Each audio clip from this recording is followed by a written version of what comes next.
Ozonics Killer Wins podcast, back again. Episode, I don't know what episode number we're on. Losing track, baby. That's a good sign. Yep. I'm Cole Tanner. I'm Nick Simon. We have got an in-studio guest. Listen, I didn't think we needed to have Susie on, but she kept talking about how she wanted to be on the podcast. And I'm like, I mean, it was every day. Every day she kept hounding us. Why can't I be on the podcast? I think I should be a host of the podcast. I'm like, fine, get on here. So here she is. Every single day. All the time. Nope. Not at all. Nope. So we have Susie English. She works in the Mason City office with us. If you can't already tell, there's a lot of razzing that goes on all the time. Yeah. All the time. Yeah, between Susie and I. Yeah. Yep. I constantly am just giving her a hard time. She keeps telling me that I'm hanging out with you too much, too. Yeah. That's true. Why do you say You're that? kind of rubbing off on him a lot. That's not true. Yes, it is. He's more outgoing now. Yeah. But no, yeah. So the idea of the podcast today is we want to just talk to Susie a little bit about what she does at Ozonics, and one of her, main responsibilities and things that she does on a day-to-day is, talking to customers and doing our paid refurbishment program. So we're going to get into that. So we're going to get into just a little bit of everything. So your name's Susie. Yes. Or Suzanne, or Sue, Or Suze. or Suze, Yeah. or You say that one a lot. Susie. That's what I usually say. Yeah. I just sometimes I think I should just get like a beeper or something, and I could just beep, and then I don't have to yell all the time. Well, it's funny because our offices line up. It goes me, Susie, then Cole. Yep. Kind of throughout the office. And good amount of times throughout the day, I just hear that, Susie! And I'm like, oh, Cole needs something. Yeah. Oh, sometimes I do it just to be ornery though. I don't need anything. Or it's Susie! And then Susie. Nick, Cole wants you. Yeah. Because I've tried to yell for you, but I can't make it all the way here. Yeah. No. Yeah. So I'm the middleman. I have to relay. Yeah. Oh, that's funny. Or yeah. a hey, Seuss, and then your phone will go on. Yeah. Hey, this is Sari. Yeah. So Susie, you're originally from Dow's, Yes. just down the road. Yes. I grew up in Belmont, and when I was a kid, Dow's went to Cal Dow's, is what it was always called, way back in the Coulter, Alexander Latimer, and then Dow's. Mm-hmm. But then I think later they went to, where are they going now? I don't even know. Some goes to West Fork? No. Clarion. Okay. But when you were Cal. a kid in the early 1900s, it was like Dow's, just itself. It was 1900s. I'm old. No, I'm sorry. Everything was all the elementary, middle school, and high school Was all in Dow's. all in one. Yeah. Yep. And so, how many years have you've been working at Ozonics longer than I have? Yes. I will be 8 years August 15th, but you're already at what? 10 years. 10? That was in July. July? Yeah, this year. That's or this so month. wild. Yeah, it's crazy because you've worked at Ozonics so long. A lot of people don't realize that Ozonics, we're in Iowa. Even when I first started working, when I first met Scott, I didn't know it was in Iowa, let alone in the same town I was living in Clear Lake. Yeah. You've been at Ozonics since it was in Clear Lake. No, Oh, in really? Mason. Oh, Yeah. Kelly was in since it was in Clear Lake. Yes. Yes. Yep, And then yep. you started when it moved over to Mason City Yes. in the manufacturing. Yes. Yeah. Yep. So when I first met Susie, she was working in Mason City, and she was kind of one of the leads out in the manufacturing side of things, building and assembling all the units, right? Yes. Yeah. Yep. Yeah. And again, a lot of it was assembly, right? We didn't really build. I mean, we weren't building the boards, the circuit boards and stuff came, the fans in, came. yeah. But a lot of it was assembly Assembly. and testing and packaging. Yes. Yeah. Yep. Yeah. And then from there, like you said, it's crazy to think about, man, it's wild to think that you and I have been working together for 8 years. Yeah, that's crazy. Yeah. That is wild. Yeah. That's the nuts. funny story that I always remember about when we were manufacturing here still was we had all these gals that worked in there. I mean, how many gals were there when we were kind of at our high when we were, everything here is probably at least 12, right? Yeah. At least 12 to 15. Yep. And we had all these kind of lines set up, right? With all these tables, and there was these racks above, and there was wires, and there was these like, guns that you would use to zip them together Screw and stuff guns. like that. Yep. Yeah. Yep. Drill guns and stuff. Yep. And you did all the manufacturing in Mason City, worked out in the manufacturing side, was really kind of the lead person to just make sure everybody was doing their jobs. Yep. Talk a little bit about that. Tell me about it. Sheila was in inventory, so if we need any work orders or anything, I would get with Sheila, and then she would like create a work order, Yep. and then I would let the girls know of what to work on next. Yep.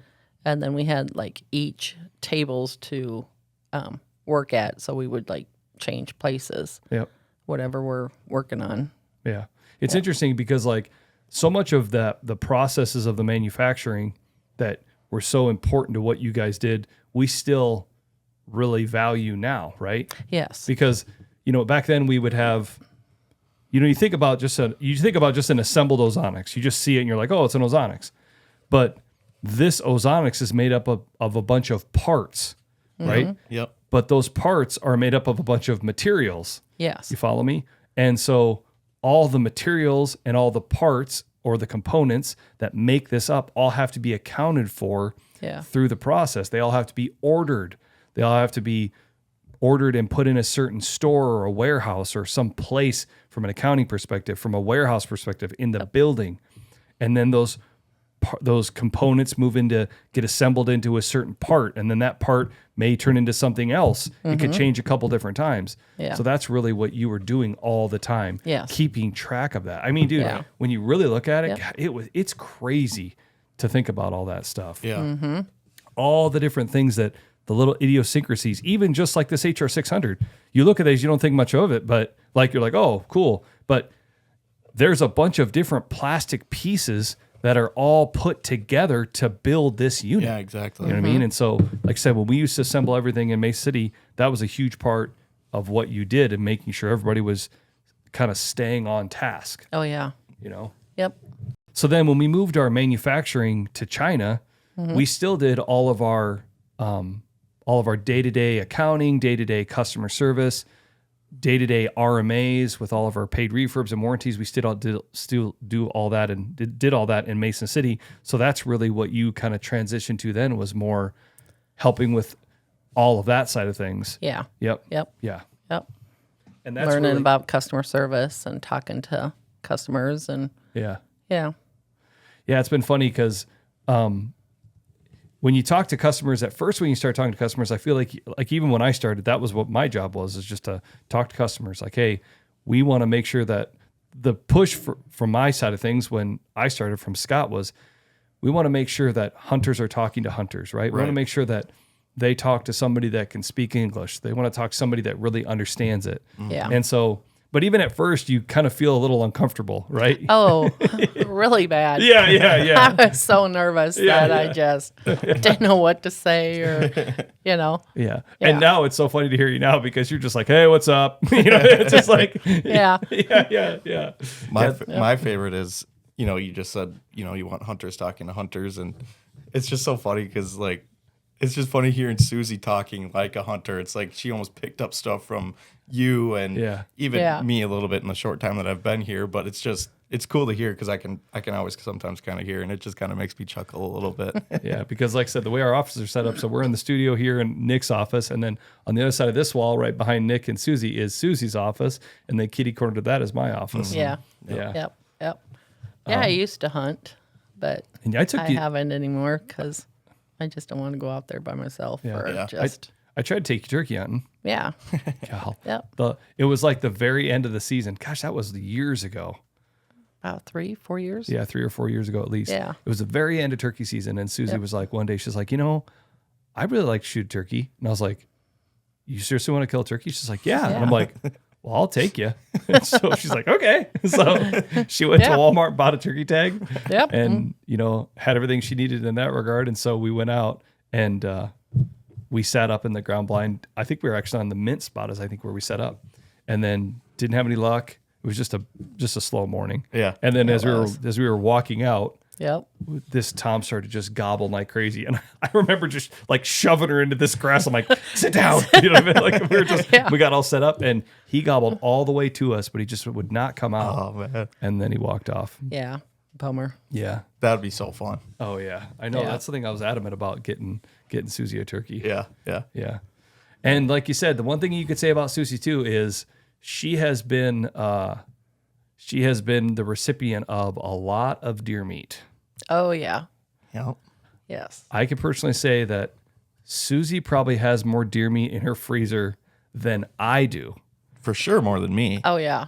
Yeah, because Yeah. last year wasn't as much because you took so much the year before. I did. How many did I take? Like, 12. was it 12? You took 12. I was thinking it was 8. No, it was 12. Okay. She took 12 deer from me. It was awesome. So I've been on this thing here, kick the last how many years trying to kill as many deer as I Yeah. possibly can. The number that I keep shooting for is 20. I don't know why that number is so, I don't know why 20, but 20 just seems like it would be awesome to hit. And I've gotten 14 and 14. So last year was 11, the year before was 14, the year before that was 14. Just can't Yeah. get past 14. Yep. But anyway, a couple years ago, I was like, same thing. Hey, I'd take some deer meat, and I'm like, great. And so I just started giving it to her, and she kept taking it. Yeah. A lot of it I made into hamburger. And then the last 2 deers, I had like deer sausage, brats, breakfast sausage. Oh, deer sticks. Yeah, that was funny because I don't think Susie realized how much all that was going to cost. Yeah. Yeah. 'Cause I was surprised. it was but a pretty penny, wasn't it? Yeah, it was. Oh yeah. Well, Yeah. listen. So we take all of our stuff, like all the deer meat. We always take it to Elma. Yep. So we're in Clear Lake, Mesa City. Elma's northeast of here. It's a great locker and a little small town. Really good locker. Yeah. Oh man. And They do a good job. Oh man, they do such a great job. Yeah. Used to have a different owner. That guy unfortunately passed away. Real nice guy. And there was a couple people that have been working there for a long time, and they took it over. And yeah, they just do such a great job. They've got a building for deer. They've got coolers that you can walk-in coolers that you can hang them in, and they'll do all of it for you. Now I usually I skin them and butcher myself, and then just take the meat there to be processed. But you can go in there and get ribeyes and hamburger, and they butcher cattle and hogs. They do all of it. Yep. Pull up semis, and they do it's a real deal. It's a nice little place there. Yeah, it's pretty it is. sweet. It's fun going there. I like going there, and especially when we would donate to Hush. Yes. It was cool to and walk they into don't- that locker and see what everybody else kind of been killing and stuff. It's fun. I like going there. There's not a ton of Hush lockers left. Right. There used to be tons and tons and tons, and now there's not as many. Didn't you say there was one in Clear Lake? There used to be, yeah. Recently, well, not recently, but Louis. yeah. Louis used to do it. Oh, really? Yeah, Louis used to be a Hush, yeah. But they don't Okay. do that anymore either. Yeah. But yeah, so Susie was all adamant about, she's like, because usually it was just, I would take it, I would get it all cut up, I would take it to Elma, process it in a hamburger, and then give it to her. Yeah. And sometimes it was like just deer meat, but mostly hamburger. Yeah. I mean, of those 12, I bet you took 10 of them as hamburger. Yes. And it ended up being like, you had to buy an extra freezer. Oh, yeah. I And did then- and for then- my son and his family. Yeah, and then Josh, they've got a Yep. ton of it. Yeah. But yeah, so, but yeah, she's like, yeah, I think I want to get like some deer sticks and some summer sausage and some of this and some of that. I'm like, yeah, that sounds great. I'm like, that's going to be a bit more expensive than just like the normal hamburger, grinding it up and adding a little bit of beef tallow and stuff, like Yeah. it's going to cost a little bit more. And it cost a lot more. Yeah. yeah. The the deer sausage or the brats. Yeah. Oh, those are so good. Oh man. Those are so good. I made them for you guys, didn't I? Yeah. Okay. That's my favorite part about it is every once in a while Susie will make us lunch. Yeah. Yeah. Well, I'll tell you what, we were on a kick for a while there, years and years ago, back in 2018 and 2020, I got the chance to go shoot a moose. And I brought a bunch of moose meat in. And that's what you were doing for a while there, is we were cooking moose meat all the time. Oh, yeah. Yeah, all the time. Yep. It was so good. Yeah, it was really good. Yeah. So one of the things that I think is really cool, Susie, too, and part of the reason we want to have you on here today is because, like I said earlier, we're here. Yeah. You know what I mean? Like if Yep. like when we go to the consumer, like Susie went to the consumer shows with us last winter. Yeah. I was, part of what we always struggle with at the shows is like you're trying to talk to guys, but then you have somebody that's looking to buy something, then you're trying to do a transaction, but you can't be talking to guys at the same time. And so finally I was like, why don't I just bring Suze with and she can just Right. run the register, Right. And that's actually worked out great. Or Yeah, it other did. technical questions, or if a guy's looking to do a paid refurb, Yep. guys will walk up like, hey, I've got this unit. I don't know what happened. My son messed it up or dropped it or whatever. Yeah. Talk to Suze. Well, yeah, and Yeah. I think that's the best part about it, because like obviously, like I've said 100 times in here, I'm always listening to Nicole on my earpiece, and guy come up, hey, I got a question about a coil or something, and it's so nice to just be like, go talk to Susie, Yeah. like because that's what she works with day in and day out, so Yeah. it's perfect to have her there. So then customers can actually go and talk to her in person. It works out perfect. I Yeah. think. Yeah. Yep, it does. That's Yeah. why you guys can keep on talking to their customers and sell Yeah. product and stuff. So, Well, and I think yeah. it's been, like I said, that's I think a thing that's really, really important to us is that we are here. We're here to talk to you. If you have Yeah. questions, we're real people. We want to hear. We want to make sure that you're having a good experience with your Ozonics. And I think it's fun too at the shows to have guys walk and be like, "Oh, hey, I talked to you." Yeah. Yeah. Yes. You know, Yes. Yeah, oh, true. you're Susie. You know what I Yeah. mean? Like, yeah, yeah. And it's kind of funny because you kind of feel like we kind of all hear that kind of full circle because Nick and I end up doing a lot of the instructional videos, or I end up being the talking head. Yeah. Yeah. So guys call in and say, "Hey, I watched this crazy bearded guy talk about this or this or this." Well, she knows who that is. You know what I mean? And then at the consumer shows, we're at the shows, and a guy will walk up and go, "Yeah, I called a couple months ago and talked to somebody in the office there." And I'm like, "Susie? Yeah, yeah." Or Deb or Sheila. Yeah, yeah, no, it was Sheila. And it's like, and, I think that that's really, really important to us. Yeah. That we answer the phones. If you call and you hang up, or you call and you don't go through the process of getting on an incoming line and you hang up, we call you back. Yeah. Oh yeah. Exactly. Yep. I think and people people are- are surprised that we call them back. Yeah. They're just so grateful and Yeah. thankful that we call them back. Yeah. Definitely. And we said we always call you guys back. Yeah. If it's a missed call, you guys hang up, we'll call you back. Yeah, yeah, yeah. I think that's funny how we do get that so much. Man, I can't believe you called back. Oh yeah. It's like, well, yeah, man, you called. We want to make sure you called for some reason. You Yeah. know? Exactly. You spent the time to find our phone number on our website or Googled it or something, and then you dialed it and you're calling. You have something you want to talk about. Right. Like, Yeah. let's work it out. Yep. You know what I mean? Yep. So, with that said, talking about phone calls, what are some of the things the do's and don'ts that you feel like that you wish you could get across more? Because I feel like sometimes we've talked about that. You're like, hey, talk about this on the podcast. Oh yeah. Yeah. Yeah. What are some of those big do's and don'ts? I know one of them, what you're going to say.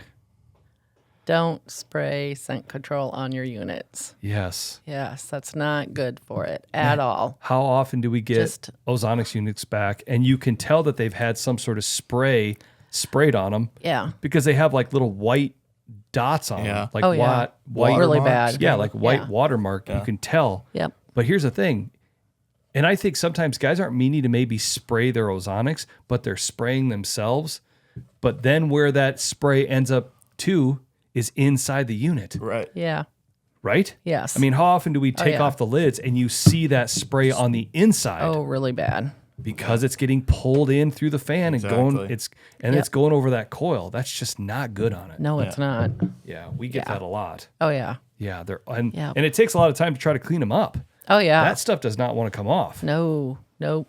Sometimes I see them really, really dirty inside, and I always tell our customers take can air that you use on your keyboards, blow off the coil and the fan after your hunting season. It just helps it, cleans it up, and gets Yep. rid of that dirt Yeah. Yeah. that Yeah, you like I said- collect in there. Yeah, I mean, we talk about the unit all the time like a ceiling fan.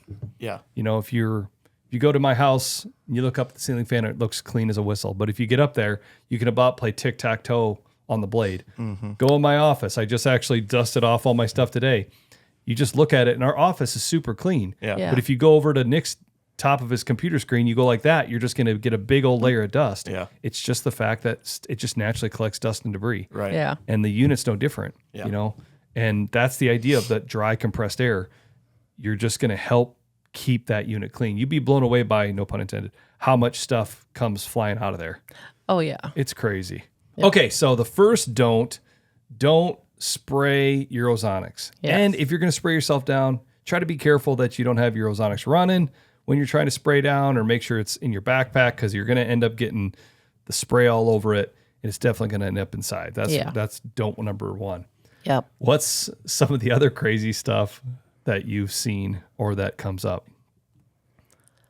I opened one up and I saw a skeleton of, I think it was a mouse. Yeah. No way. Oh yeah. But dude, you know what that means is, and here's what it comes down to, and we hear this all the time. People leave them out in their ground blinds. They leave them in their stands. They do. Yeah. Yeah. Yeah. Don't do that. No, don't do that. It's an electronic piece of equipment. Think about it like your cell phone or a video camera. You wouldn't leave it out there. Yeah. Yeah. Even in a ground blind, guys like, oh, well, it's in a blind. It's safe. It's not going to get wet. Yeah, but dude, those ground blinds are some of them out there, manufactured ones, are really, really, they are tight, and nothing gets in. When you seal that door, it's like a capsule. Yeah. But that's not all of them. No. Right? You know what I mean? Like, when you build one in your shop, like the reality is that mice will find a way. They will eat through something. They'll get in. Oh yeah, 100%. Oh, yeah. And to open them up and find all sorts of stuff inside of them. Oh, we've had one, few of them that we opened up, and we had ants all over our tables. Oh yeah, I believe that. Black ants all over, everywhere. I believe that. So don't leave them out there. Yeah. Just No. bring them back. Yeah. Bring That's them why back. it has If you the wanna- easy mounts on them, so they can take them out. Yeah, if you want to leave the mounting system out there, fine. Yeah. Don't leave the Ozonics. Yeah. Yeah. Yeah, we Yeah. get that all the time. Oh, all the time. Yeah. Yeah. The other big thing that, again, this time of year, good time of year to look at if you've got to do a paid refurbishment. Yep. You Yep. know, we tell people this guys come up at the consumer shows and they say, oh, is there anything else I can do, or what would you recommend? I'm like, man, dude, what I would recommend is, I know that hunting season isn't maybe till October, but dude, like if you can get your Ozonics out in August or September and look it over, check it over, think of how many years have you had it? Is it about that time to do a paid, to do a refurbishment? What ends up happening is everybody calls Oh, first week in October. Yeah. Like need right it. before they go out hunting. I need it yesterday. Yes. Yeah. Yeah. Yeah. Yep. And that's tough because again, like we'll take care of it as quick as we possibly can. And usually when these come in, they're going back out within a day or two. Yes. I mean, so it's not like they're here for weeks on Right. end. But the reality is that I can't budge yours in front of all the other people that have called. Right. Right. Does that make sense? Yep. And that's Yeah. where it gets tricky. Yep. Yeah. Yeah. Yeah. So always check your equipment like at least a month ahead. Make sure your batteries are charging, charger's good, get your unit in to get it paid refurbed. Yeah. Yeah. Yeah, like I said, it's not that we can't do it when season comes, but it's definitely it's almost like I feel like Ozonics is like a vehicle and we have a speed. And I feel like we're always going at least probably like 55. You know what I'm saying? So we're always going the speed limit. But then during September, October, November, the reality is we just have to we have to speed. Yeah. And so then all of a sudden we're going 65, 75, 85. And so when we're going a little bit slower, we just have more time. Yeah. Does that Yeah. make sense? Yep. When the volume increases, it just takes a little bit longer. Yeah. You know what I mean? So if you can think about trying to get your Ozonics in the summertime, in the early fall, if you are going on a hunt, just try to plan it out. Yeah. And again, it happens to everybody, right? Like, I'm no different. Like if I've got hunts coming up and all of a sudden you look at the calendar, you're like, dang, that's 2 weeks away. Yeah. You know what I mean? Yeah. And that's what a lot of people do. Yeah. They scrounge and stuff together and they pull out their Ozonics and they're like, oh man, I can't smell the ozone or what's going on here. And then they call. Yeah. Yeah.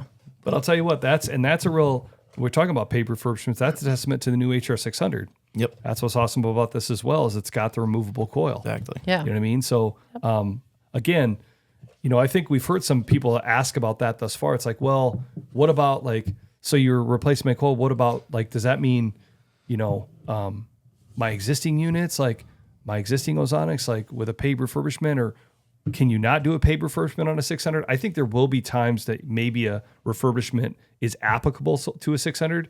If it's something besides just the coil, right? We'll be able to replace the fan, Yeah. But that's the nice thing about this HR600 is with the replaceable coil, you don't have to send it in, because that does take time.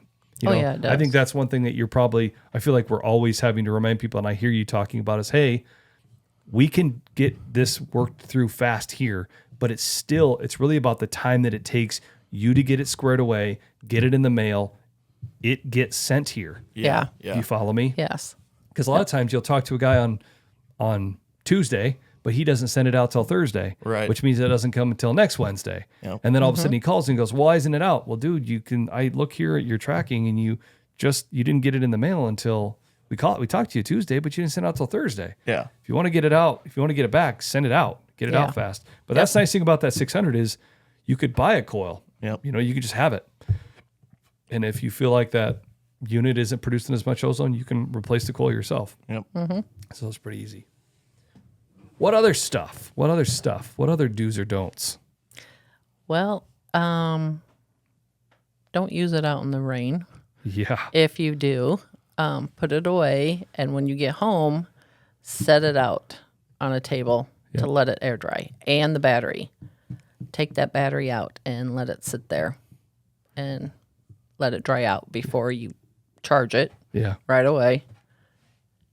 And if you call in and your Ozonics did get wet, just be honest with us. yeah, please be. I mean, I can tell when I open it up. Yeah. I really can. And we tell people that all the time. It's like, hey man, we can tell. Yeah. Oh, it didn't get wet.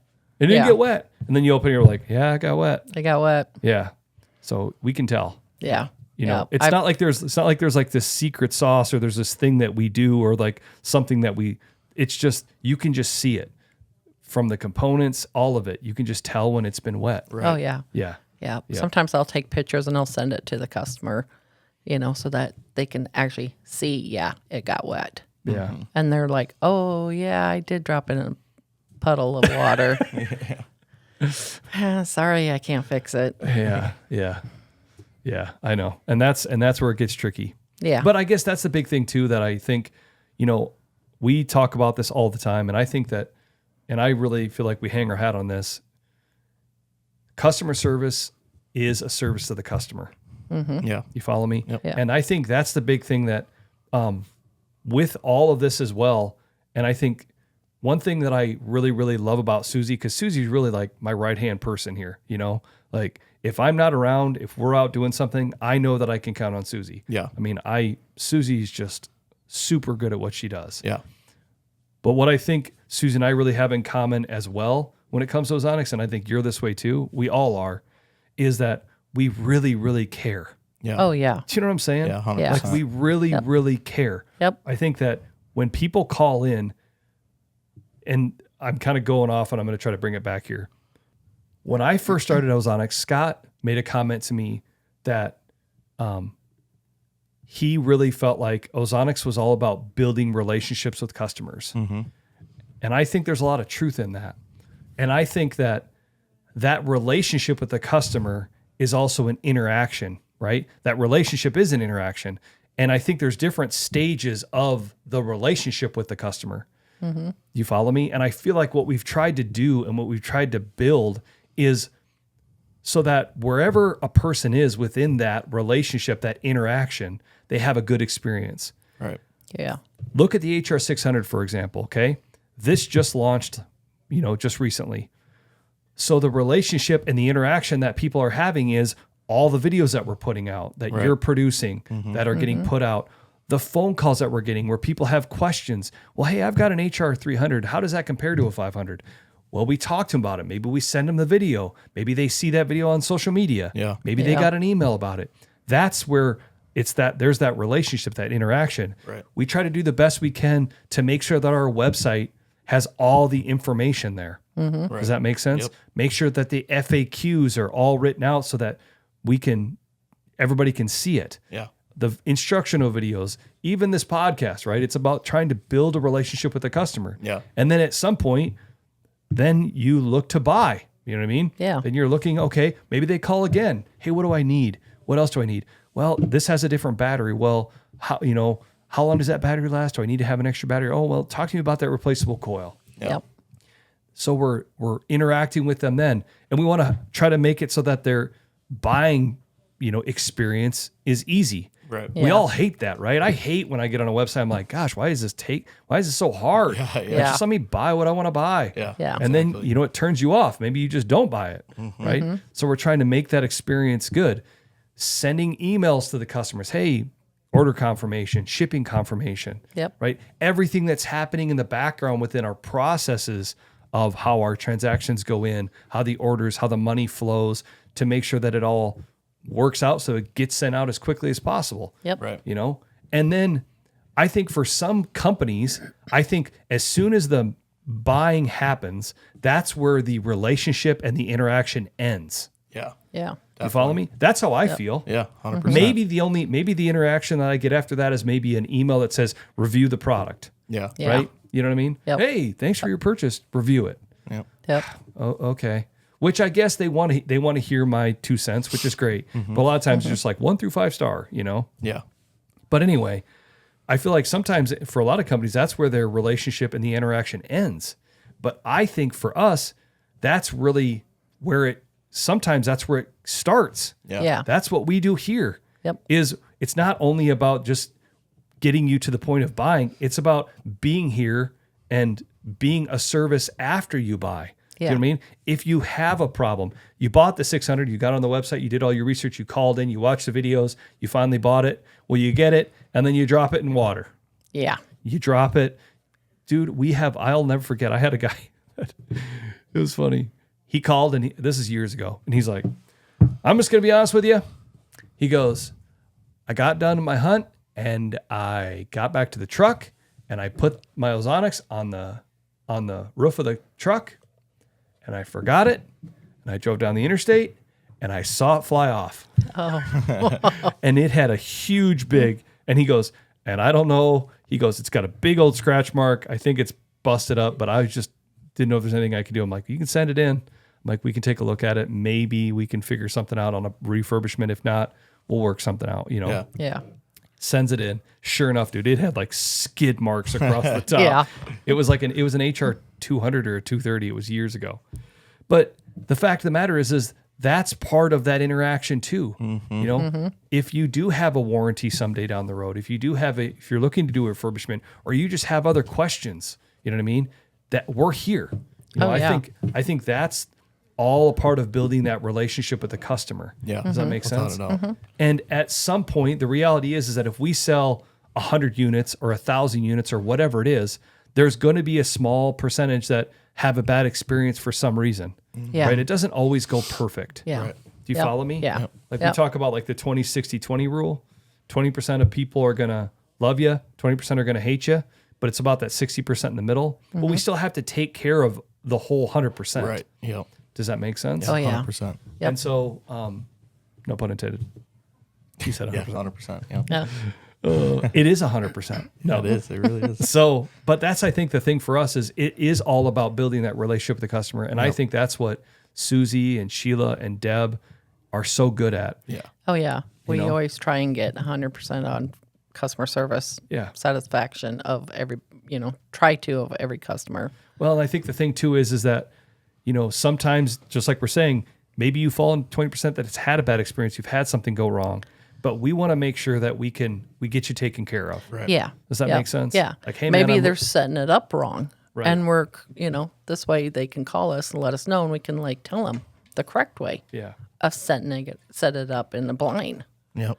Yep. Because we get that a lot too. I mean, we get guys that call in and say, I just got this thing. I'm still getting winded by deer. Yeah. 9 out of 10 times that is setup. Yes. I mean, it seems, is. I mean, we go to the consumer show, same thing. Guy walks up and is all in a tizzy. Yeah. And I mean, man, I don't think it works. I don't believe in it. And first thing I say, how do you got set up, man? Let's talk about setup. And they usually have it set up wrong. Yeah. Yeah. 100%. It's all about setup. Yeah. Yep. It's Yep, all about it setup. is. Yeah. Well, when you're not using it on your off season, just charge up your battery fully and then just take it out of the charger. Don't leave it in your unit and your charger. Yeah. Yeah. Set it in a nice, cool, dry area. Yep. Yeah, because I think that's part of the reason we get a lot of calls this time of year too. Is a guy got done hunting. It could have been last November, Yeah. or October, or it's December or January. If you're in the South, it's probably Yeah. maybe January, February. Yep. Yep. And he got done hunting with his Ozonics unit. He just left the battery in, set it off to the side. That's going to trickle that battery, Yeah. right? Right. So Yeah. if you can, just like Susie's saying, just have your Ozonics and store your battery separately. Don't leave it in the Ozonics unit. Just Yeah. store it off the side, dry location, room temp, not out in your 10 below garage all winter. Not good for it. Yeah. You know, that's Yep. just, it's hard on it. It's hard on batteries. Yeah. It's hard on that stuff. Yeah. Definitely. Yep. And maybe, this is just an idea. When you get your product, mark on the power supply Ozonics, because we've had a few already that would try a different Oh, yeah. plug, a different power supply. Yeah. It's my charger's not working. Yeah. Well, they'll send it in, and then it's a totally, completely charger. Yes, yes, because Just- they get it. Because again, we've all been there, right? You pull out that junk drawer, or you've got a. Yeah. I mean, don't go over and look at Nick's desk. Yeah, it's bad. He's got cords and chargers and all sorts of stuff. But it's Yeah. again, you look down, you're like, which one is it? And you're Yeah. like, well, I'm pretty sure this is the Ozonics power supply, and this connector looks like it'll go in there, but I don't know if this is the right one. Well, some of them will fit inside Yeah, there. yeah, exactly. But That's what I'm it saying. don't work. Exactly. Yeah. Yeah. That's what I'm Yeah. saying. Is like Yeah. you can easily get them mixed up. Oh, Just easy. write Ozonics on them. Yeah. Yeah. Yep. No, that's a good idea. Yeah. Yeah, no, like I said, I think, we didn't really talk about this in the videos, on the instructional videos of the HR 600, but for me, I think one of the things, even like when we go to the shows and people talk to us about the Ozonics and the features and the advantages and the benefits, I think where those features, advantages, benefits starts right here. Yeah. Because Susie and Deb and Sheila are the ones that are hearing it right off the bat. Yeah. We're hearing it on the phones. We hear people say, well, why don't you make it quieter? We hear people say, why do you have the buttons on the front? We heard that. Yeah. You know what I'm saying? Yep. Yep. That's where I think some of the suggestions, whatever it may be, the complaints, you know what I Yeah. mean? Right. That's where we hear it first. And I think it all ends up at the end of the day in the product. Yeah. Does that make Without a sense? doubt. Yeah. Yeah. Even put the lights on the bottom Yeah. of the new unit. I think a lot of customers will like that one. Yeah. Because we heard that so much. That, Oh, yeah. Yeah. Man, I wish you guys had the lights like you did on the 200 and the 230. Yeah. Yeah. Yeah. Yep. Exactly. I'll tell you the funny stuff. This is unrelated. The thing about Susie that is my favorite part is I have said before that I think we could create a channel called Susie English Adventures. She's got some stories. She has got some I stories. live out in the country, and I mean, you get wild animals out there that we don't want. Oh man, that's just the half of it though, man. Listen, it's still the verdict is out. Susie may be like the Godfather of Mason City. She may be she may be part of a gang. We don't know. That's what you all It's so say. funny. But Anything- it's not. Anything that that happens- happens, Susie's the first to know about it. She's got whispers. Yeah. She's got connections. She knows things. Yeah. If something happens, she knows. Yeah. Hey, there's somebody that's stealing stuff in part of May City. Susie hears about it first. Not even hitting Facebook yet. She's got it. Yeah. Well, remember last year when that big building lit on fire? Oh yeah. And we saw it all burnt down, and we come back because we were at lunch and we saw it, and we came back and we're like, "Did you guys see that thing burnt down?" Susie's like, "Oh yeah, I already saw about it." She's like, oh yeah, burned down yesterday at 9:07 a.m. Yeah. No. But yeah, me and Cole were like, "You knew it was on fire and you didn't tell us?" Yeah, you're like, how'd you know? Yeah. And she's like, yeah, I already knew that. I already talked to somebody. Yeah. We're like, well, Facebook. Thanks for letting us know. Or if I've got something for Ozonics or some sort of business something, or I'm looking to buy something, in Mason City, I just ask her, hey, you know this guy, or you know this thing, you know this? And she always knows who they are. Not always. Yes, you do. Nah. Yeah, you do. Yeah, you do. Always. No, but like you said, I'm glad we got to have you on here today, Susie. I think it's just nice for people to understand that we're here. Yep. We really care. When you call in, there's somebody on the other end of that line. You know what I mean? Yeah. And like you said, we're all really proud that we work here, and we really care and hope that we can help people. Yeah. And I think that's the idea, and again, if it's this time of year and you're thinking about it and you're looking at maybe thinking about doing a pay refurbishment, do it now. Try not to wait until right before season starts. We'll do it then too, but we can definitely get it done faster now. Yes. The line isn't near as long. Everybody's trying to get on the roller coaster. The line's a little bit shorter right now. Right. So, but. Yep. Well, thanks, Susie. Oh, no problem. I appreciate you coming on. Yep. Thanks for all that you do, Susie. Thanks. Thank you. Thanks, Susie. Thanks, Susie. Bye, buddy. Hope you find your dad. From the movie Elf. Yep. All right. Another podcast in the book. Sorry we got way off subject. Tried to ring it back. Thanks for watching. Call in, ask for Susie. And we'll see you next week. Stay classy. See ya.